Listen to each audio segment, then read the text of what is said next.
कहानी की शुरुआत 2 जुलाई 1996 में चांद की सतह से होती है, जहां हमें एक पत्थर दिखाया जाता है जिसे उन मनुष्यों ने लगाया था जो सबसे पहले चांद पर जुलाई 1969 में पहुंचे थे, जिस पर प्रग्रहियों के बारे में लिखा होता है कि हम आए हैं समस्त मनुष्य जाति की ओर से शांति की भावना लेकर। तभी चांद की सतह पर कंपन होने लगती है और एक छाया दिखता है। यह छाया बहुत बड़े एलियन शिप की होती है जो तेजी से पृथ्वी की ओर जा रहा होता है। पृथ्वी पर न्यू मैक्सिको में एक अंतरिक्ष संस्थान होता है जो दूसरे ग्रह से आए हुए एलियन शिप पर नजर रख रहे होते हैं। उन्हें एक सिग्नल आता है। वहाँ पर एक लड़का होता है जो अपने बॉस को बुलाता है और उन सिग्नल के बारे में बताता है। पहले उन्हें लगता है कि यह रसिया का जासूसी जहाज है, पर ऐसा नहीं होता है क्योंकि आसमान साफ होता है। उन्हें यह रेडियो सिग्नल चांद से आ रहा होता है, तब वे इसकी जानकारी स्पेस कमांड को देते हैं। वहाँ पर मिलिट्री जनरल को बताया जाता है कि इस चीज का आकार 550 किलोमीटर की दायरे में है और वजन चांद की 1/4 इतना है। मिलिट्री जनरल को लगता है कि वह कोई उल्का पिंड है, पर वह उल्का नहीं होता है क्योंकि वह अंतरिक्ष में रुक रहा होता है। मिलिट्री जनरल इसकी जानकारी रक्षा मंत्री को देते हैं और रक्षा मंत्री इसकी जानकारी प्रेसिडेंट को देते हैं और प्रेसिडेंट अपने मिलिट्री जनरल और अन्य मंत्री सहित व्हाइट हाउस में होते हैं। वे सब इस बात से बहुत परेशान होते हैं और इस समस्या पर विचार कर रहे होते हैं। तब वहाँ 2 कमांडो आते हैं और वे प्रेसिडेंट को बताते हैं कि वह चीज अंतरिक्ष में स्थिर हो गया है और एक हिस्सा 36 टुकड़ों में बट गया है। हर एक टुकड़ा बड़े वाले से छोटा है, फिर भी एक टुकड़ा 15 मील इतना बड़ा है। वे 25 मिनट में पृथ्वी के वायुमंडल में प्रवेश करेंगे। अब एलियन शिप पृथ्वी के वायुमंडल में प्रवेश कर जाता है, जिससे सैटेलाइट नष्ट हो गई होती है और रडार सिग्नल सही से काम नहीं कर रहे होते हैं। चारों तरफ अफरा तफरी मच गया होता है। मिलिट्री एलियन शिप की पुष्टि करने के लिए अपना एयरक्राफ्ट भेजते हैं, जिसे कुछ नहीं दिखता है और वह एलियन शिप से टकरा कर नष्ट हो जाता है। एलियन शिप अब अलग अलग देशों के ऊपर आकर रुक जाते हैं। उनमें से एक व्हाइट हाउस के ऊपर रुकता है। प्रेसिडेंट लोगों को दिलासा देते हैं। वे प्रेस कॉन्फ्रेंस के जरिए अपने जनता को समझाते हैं कि डरे नहीं, अफरा तफरी न मचाए, शहर को नहीं छोड़े, अगर छोड़ना ही है तो सही तरीके से छोड़े। दूसरी तरफ डेविड, जो न्यूज ऑफिस में सैटेलाइट इंजीनियर के तौर पर काम कर रहा होता है, वह एक साइंटिस्ट भी होता है। उसे सैटेलाइट सिग्नल रिपोर्ट से पता चलता है कि यह सिग्नल धीरे धीरे गायब हो रहा है। दरअसल यह सिग्नल एलियन शिप से आ रहा होता है। सारे एलियन शिप इस सिग्नल की मदद से तमाम दुनिया पर पोजीशन कर रहे होते हैं और अगले 6 घंटे बाद इस सिग्नल के गायब होते ही वे हमला करने वाले होते हैं। अब डेविड अपनी वाइफ को कॉल करता है। उसकी वाइफ प्रेसिडेंट की पीए होती है जो इस समय व्हाइट हाउस में होती है। डेविड अपनी वाइफ को व्हाइट हाउस छोड़ने के लिए कहता है और बताता है कि एलियन हमला करेंगे। वे छुपे हुए सिग्नल से संपर्क बनाए हुए है। वह अपने वाइफ को समझा ही रहा होता है, तभी वह कॉल रख देती है। डेविड अपनी ऑफिस से निकलता है तो रास्ते पर एलियन की आने की वजह से एक्सीडेंट हो गया होता है और जाम लग गई होती है। वह अपने घर से अपने डैड के साथ कार से व्हाइट हाउस की ओर निकल जाता है, जहां पर उसकी वाइफ होती है। कार उसके डैड ड्राइव कर रहे होते हैं। कुछ देर बाद वे दोनों व्हाइट हाउस पहुंचते हैं। अब समय कम होता है। वहां डेविड की वाइफ उसे प्रेसिडेंट से मिलाती है, पर प्रेसिडेंट उसे मिलना नहीं चाहते हैं क्योंकि पिछली बार प्रेसिडेंट और डेविड में झगड़ा हुआ होता है। उस वक्त वे प्रेसिडेंट नहीं थे। डेविड प्रेसिडेंट को बताता है कि एलियन हमारे सैटेलाइट से छुपे हुए सिग्नल के जरिए संपर्क बनाए हुए हैं और हम पर 27 मिनट में हमला करेंगे। उसी समय व्हाइट हाउस के पास वाली एलियन शिप को वेलकम करने के लिए मिलिट्री की ओर से 3 हेलीकॉप्टर गया होता है। जब डेविड प्रेसिडेंट को बताता है कि एलियन हमला करेंगे तो प्रेसिडेंट मिलिट्री जनरल को बोलकर उन हेलीकॉप्टर को वापस बुलाने और लोगों को शहर से बाहर निकालने के लिए कहते हैं। तभी एलियन शिप से हलचल होने लगती है और वे तीनों हेलीकॉप्टर को मार गिराते हैं। अब प्रेसिडेंट अपनी छोटी बेटी, सारे स्टाफ, डेविड और उसके डैड के साथ व्हाइट हाउस से हेलीकॉप्टर से निकल जाते हैं। वे सब अब हवाई जहाज में बैठकर शहर से निकल रहे होते हैं। तभी डेविड द्वारा बताया समय खत्म हो जाता है और एलियन शहर पर हमला कर देते हैं। सारा बिल्डिंग एलियन के हमले से ध्वस्त हो जाता है। चारों तरफ लोग भागने लगते हैं। सारे लोग, बिल्डिंग, गाड़ियां और पूरा का पूरा शहर खत्म हो जाता है। प्रेसिडेंट जहाज से वहां से बचकर निकल जाते हैं। अब एयरफोर्स जवाबी हमले करने के लिए तैयार होती है। वे प्रेसिडेंट के आदेश पर जवाबी हमले करने के लिए निकल जाते हैं, जिसमें स्टीव भी होता है। वह एयरफोर्स में कैप्टन होता है। वे भी अपने दोस्त जिमी के साथ जवाबी हमले करने के लिए निकल जाते हैं। थोड़ी देर में सारी लड़ाकू विमान एलियन शिप के नजदीक होते हैं। अब वे हमला करते हैं तो एलियन शिप पर कोई असर नहीं होता है। वे नजदीक जाकर फिर से हमला करते हैं, पर एलियन शिप पर कोई असर नहीं हो रहा होता है क्योंकि एलियन शिप के इर्द गिर्द इनविजिबल ढाल होता है जो उन पर हुए मिसाइल के हमले को रोक रहा होता है। एलियन शिप से छोटे छोटे लड़ाकू विमान निकलते हैं और वे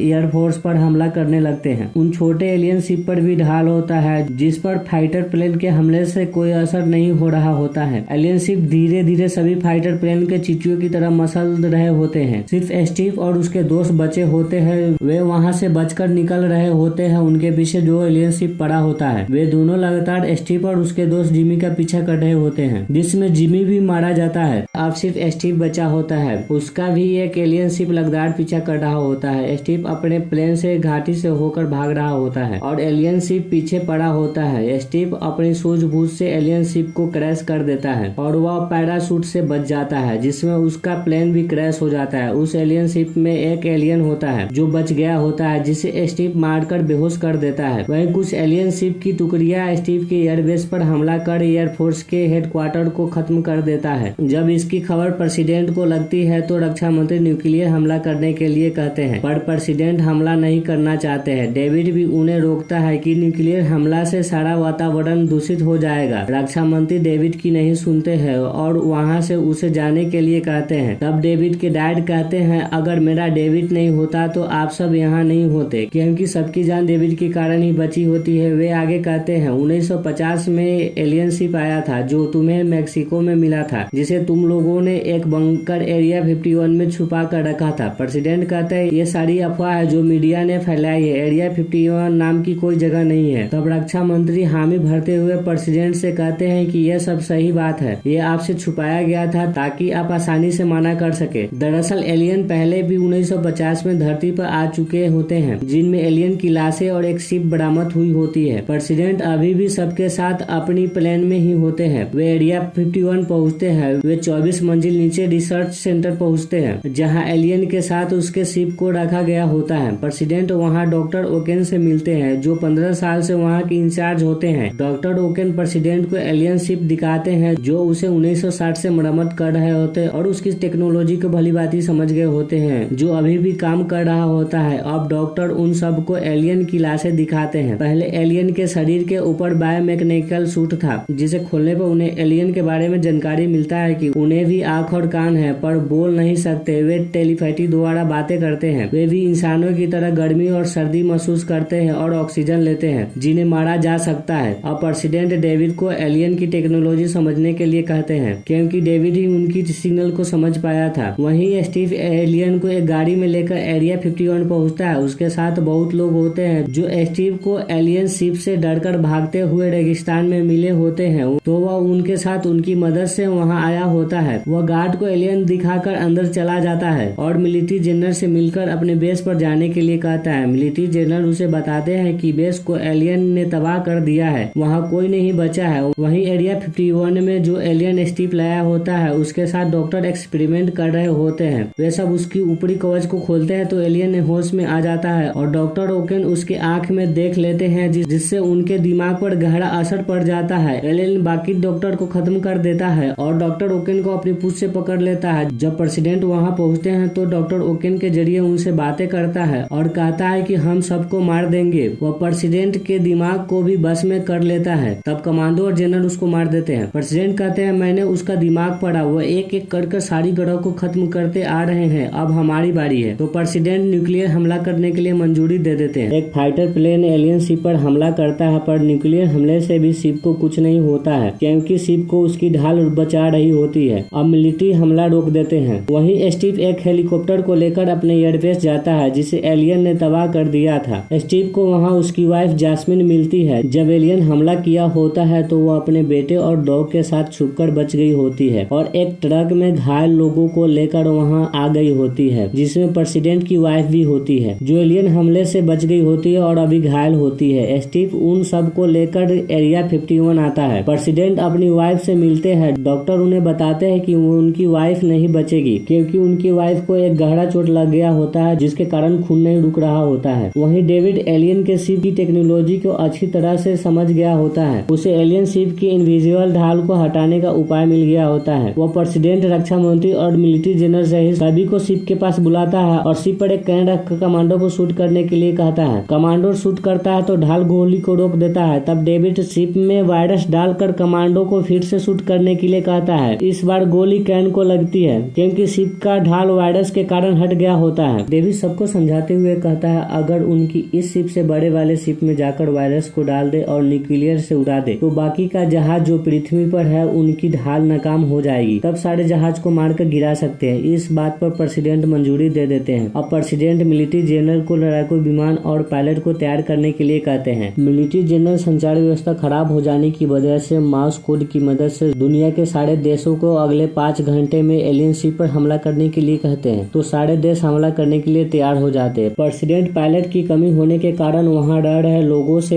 जो जहाज उड़ा सकते हैं उन्हें हमले के लिए तैयार करते हैं और खुद एक पायलट होते हैं, वे भी एलियन शिप पर हमला करने के लिए तैयार होकर जाते हैं। वहीं डेविड और स्टीव एलियन शिप को लेकर वहां से जाते हैं जिसे स्टीव चला रहा होता है। वे शिप को उड़ाकर अंतरिक्ष से होते हुए एलियन शिप के मेन जहाज के पास पहुंचते हैं जो सारी शिप को कंट्रोल कर रहा होता है। जब स्टीव बड़े शिप के पास जाता है तो बड़ी शिप उन्हें अपनी ओर खींच रहा होता है। वह शिप बहुत बड़ा होता है जहाँ हजारों की तादाद में एलियन होते हैं। वहाँ पहुंचकर डेविड वायरस को मेन जहाज में छोड़ देता है। एलियन शिप अब एरिया 51 की ओर बढ़ रहे होते हैं तो कमांडो वहाँ रह रहे लोगों को बंकर के अंदर ले लेते हैं, तो वे सब एलियन के हमले से बच जाते हैं। वहीं सारी लड़ाकू विमान एलियन पर हमला करने के लिए उड़ रहे होते हैं। एलियन के मेन शिप में वायरस के लगते हैं, वे सब हमला कर देते हैं। इस बार मिसाइल सीधे उसके शिप पर लगता है, तब सारे लड़ाकू विमान लगातार एलियन शिप पर हमला करने लगते हैं। एलियन शिप के छोटे जहाज भी इन सब पर हमला करने लगते हैं। अब युद्ध होने लगता है इंसानों और एलियन के बीच, पर एयर फाइटर की मिसाइल खत्म हो रही होती है। वे एलियन शिप के बड़े होने के कारण ज्यादा नुकसान नहीं पहुंचा पा रहे होते हैं। वहीं एलियन शिप एरिया 51 के ठीक ऊपर आ जाता है और हमला करने के लिए अपने मिसाइल को तैयार कर रहा होता है। सारे एयर फाइटर की मिसाइल अब खत्म हो गई होती है। सिर्फ एक फाइटर प्लेन में मिसाइल बचा होता है जिसे रसल केस नाम का एक शख्स उड़ा रहा होता है जो मिलिट्री से रिटायर होता है। अब रसल मिसाइल को फायर करता है तो मिसाइल फायर नहीं होता है, वह जाम हो गया होता है। तो रसल अपनी फाइटर प्लेन लेकर एलियन शिप की मिसाइल लॉन्चर से लड़ा देता है। एलियन शिप के मिसाइल लॉन्चर पर हमला होते ही जोर का धमाका होता है और शिप तबाह हो जाता है। तब प्रेसिडेंट के ऑर्डर पर मिलिट्री जनरल पूरे विश्व की मिलिट्री को बताते हैं कि किस तरह एलियन को खत्म करना है। दूसरी तरफ